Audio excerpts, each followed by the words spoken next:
Hey, it's Friday. Let's talk vacation, right? How many of you have ever planned a vacation with anybody together? Raise your hands. Good, this story will relate. How many of you are planning your vacation right now? Don't raise your hands, but good for you. So my wife and I, when we first got married, we decided this is how we're going to plan our vacations. If it was a place that she really wanted to go, she now had to drag me with. She would do a lot of the planning. She would say, hey, Brian, can you fill in the blanks and fill in the gaps? Sure, which normally meant, here's the credit card. If it was a place where I wanted to go, and I would hope that she would want to go, I would do a lot of the planning and say, hey, Rachel, can you please fill in the gaps? Early in our marriage, one of our first kind of vacations, one of us forgets to fill in a gap.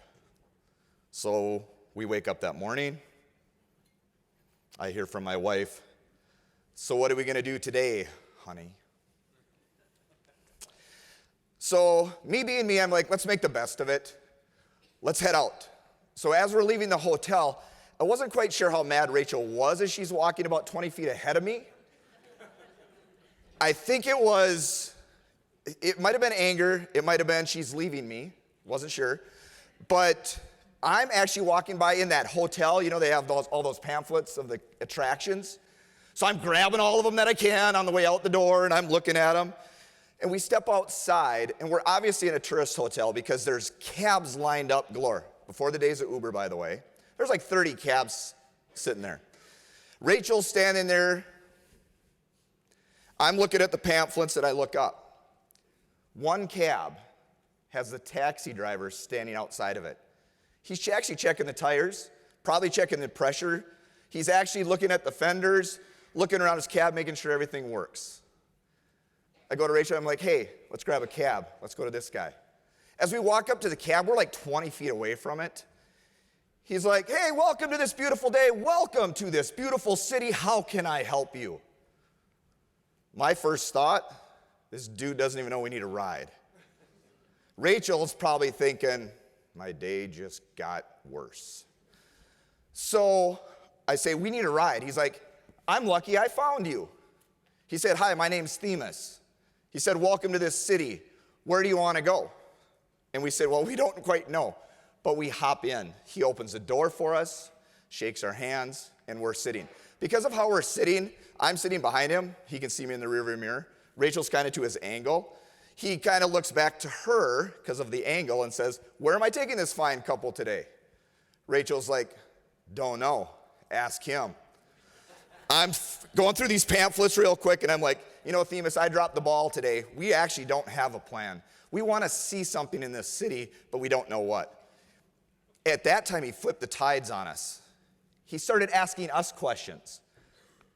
So are you indoor people or are you outdoor people? Do you like to hike? Do you like to mountain climb? Do you like to see things from the air? Do you like to go in the water? Do you like to see things from underneath?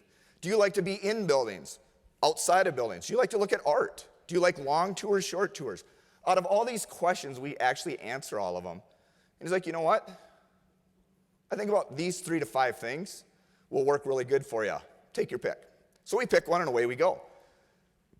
In the first part of our first destination, Themus goes to us. He said, hey, would you mind if I go off the beaten path just a little bit to pick up a client? Sure. I don't know. Do you share taxis? In my mind, I'm thinking, yeah, you're just jacking the price.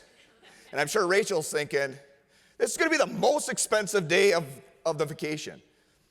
So we pull off the beaten path. It's actually not very far. It's just a couple blocks. Themus stops the cab.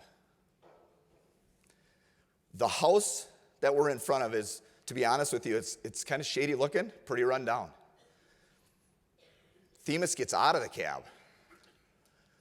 My law enforcement and security background gets me in the caution mode that my cabbie is leaving the cab, walking to that house. I reach over to grab Rachel's hand, yanks it away. And I'm like, honey, this is nothing about love today. This is about our safety right now. So I grab her hand. Themus knocks on the door. About 15, 20 seconds later, an elderly lady opens it, reaches back, she grabs some bags, and out they come. She sits in the front seat. Themus hops in, and away we go. Themus introduces us to Esther. Esther's an elderly lady. Once or twice a week, when he's in the area, he brings her to the grocery store so she can get her groceries. He said, hey, when I drop Brian and Rachel off, I'll come back, pick you up, bring you home. So we get to our first destination. Themus tells us, he said, hey, this one takes about an hour and 15 minutes. If you're interested, I'll help you throughout the day. Here's my cab number, give me a call back. We take him up on that offer, because we didn't have any other plans. And later that afternoon, we're probably in about our fourth time with Themus. He's like, hey, do you mind if I go pick up another client along the way? Because we're in an area that you selected. Sure. So we pull up to this house, pulls in the driveway, parks the car, beeps on the horn. And there were about 3 or 4 little faces that come up to the window, and they start waving. Themus waves back. And then a guy walks out of the house who's dressed in factory work. He's got a hard hat, he's got some goggles, and he's got coveralls on, and he sits in the passenger seat, and away we go. He introduces us to, hey, Brian and Rachel, this is Brian. No relation, by the way. And Brian proceeds to tell us he's a recovering addict who just recently got out of jail a couple months ago. And if it wasn't for Themus, he wouldn't have his life together with his family, and he'd probably still be back in jail. As we bring him to work, we drop him off. Brian does try to actually give him some money. I don't know how much it was, I couldn't see. But Themus is like, Brian, I got this one. He said, I know you get paid next week. If there's any money left over, let me know. He said, if not, it's on me. Drops him off. We continue to use Themus throughout the night. On our way back to the hotel, our last trip, Themus asks us, so what do you two do? At that time, we were both teachers. And he's like, that's awesome. He said, I've always wanted to be a teacher or a principal. All the lives I get to impact.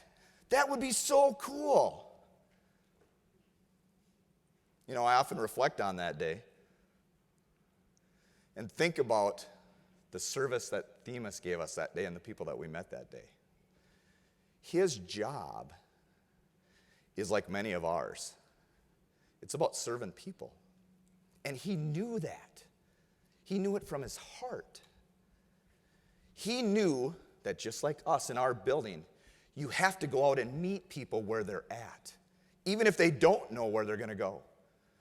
Or you pick them up where they're at and bring them to where they're going to go so they can be successful in what they do.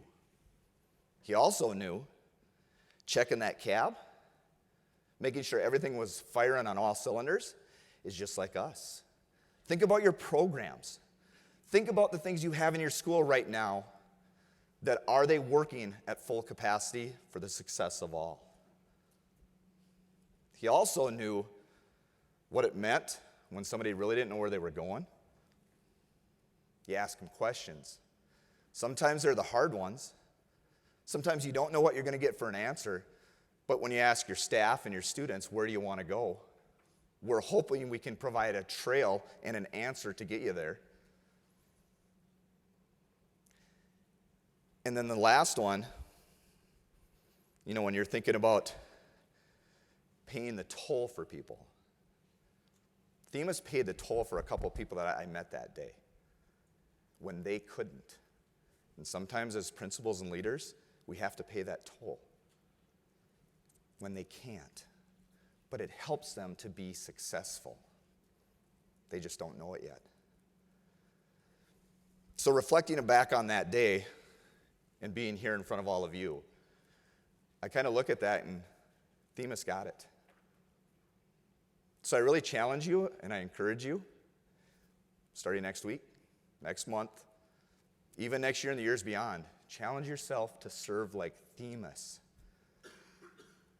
Because when you serve like Themus, all of them around the state of Minnesota